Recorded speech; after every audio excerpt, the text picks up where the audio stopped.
Phil Hartman was one of the funniest actors of all time, and yet his death was both shocking and tragic. But what can his autopsy report tell us about this comedy legend's final hours? Comedian and actor Phil Hartman rose to fame over the course of 8 seasons of Saturday Night Live, which aired from 1986 to 1994, followed by 4 years on the sitcom News Radio. Overlapping those years, Hartman was also one of the most recognizable voice actors of the golden age of The Simpsons. He can talk. He can talk, he can talk, he can talk, he can talk, he can talk, he can talk. I can sing! A gifted comedian and character actor, Hartman's voice work as sleazy and washed-up characters such as faded actor Troy McClure and ambulance-chasing lawyer Lionel Hutz helped elevate the hit show into greatness. Can you imagine a world without lawyers?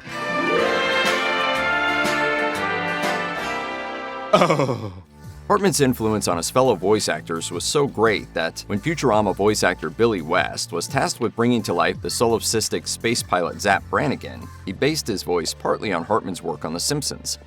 I'm anticipating an all-out tactical dogfight, followed by a light dinner. Ravioli, ham, sundae bar. However, this homage came about as the result of a tragedy. Hartman himself had been due to voice Brannigan, but died in shocking circumstances on May 28, 1998, at the age of 49. The first indication that something was amiss in the Hartman household came when his wife, Bryn, arrived at the house of a friend in the early hours of the morning, simply telling them, "I shot Phil." She remained there for 3 hours, after which the friend convinced her to return with him to the Hartman home, where he confirmed Hartman's shooting before calling the police. The autopsy shows that Bryn had shot Hartman multiple times, first in the forehead, which the coroner identified as the fatal injury. She also shot him through the neck and once more through the right forearm and chest. Hartman was asleep and unarmed in bed at the time of the killing.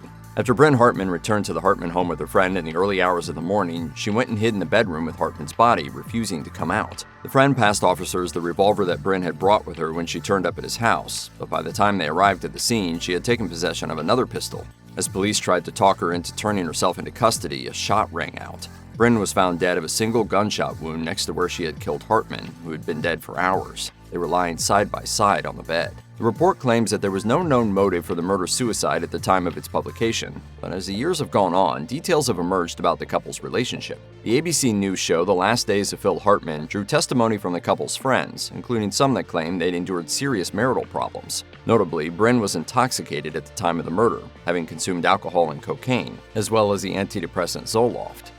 County Coroner's investigator Craig Harvey said at the time, "Between the cocaine and alcohol, the two of them most definitely intensified the other's effects. The Zoloft is kind of a wild card." Even more disturbingly, Phil Hartman's murder investigation report also reveals that his 2 children, who were both under the age of 10, were in the house at the time of the murder. In fact, they were still on the property when Bryn returned with her friend. Officers took 6-year-old Bergen and 9-year-old Sean away from the home just as the shot that killed Bryn Hartman was heard. The children were later put in the care of Bryn's sister and brother-in-law and were the sole inheritors of Hartman's $1.23 million estate. Though undoubtedly traumatized by the shocking events that took the lives of both of their parents, Hartman's daughter Bergen has since described her joy that her father's work on The Simpsons lives on. In 2022, she told The Hollywood Reporter, "It's great that people still love and remember my dad's characters. The fact that those characters have carried themselves into the modern day and have remained relevant is just so cool to see, and I think my dad would have been proud of that." If you or someone you know is struggling or in crisis, help is available. Call or text 988 or chat 988lifeline.org.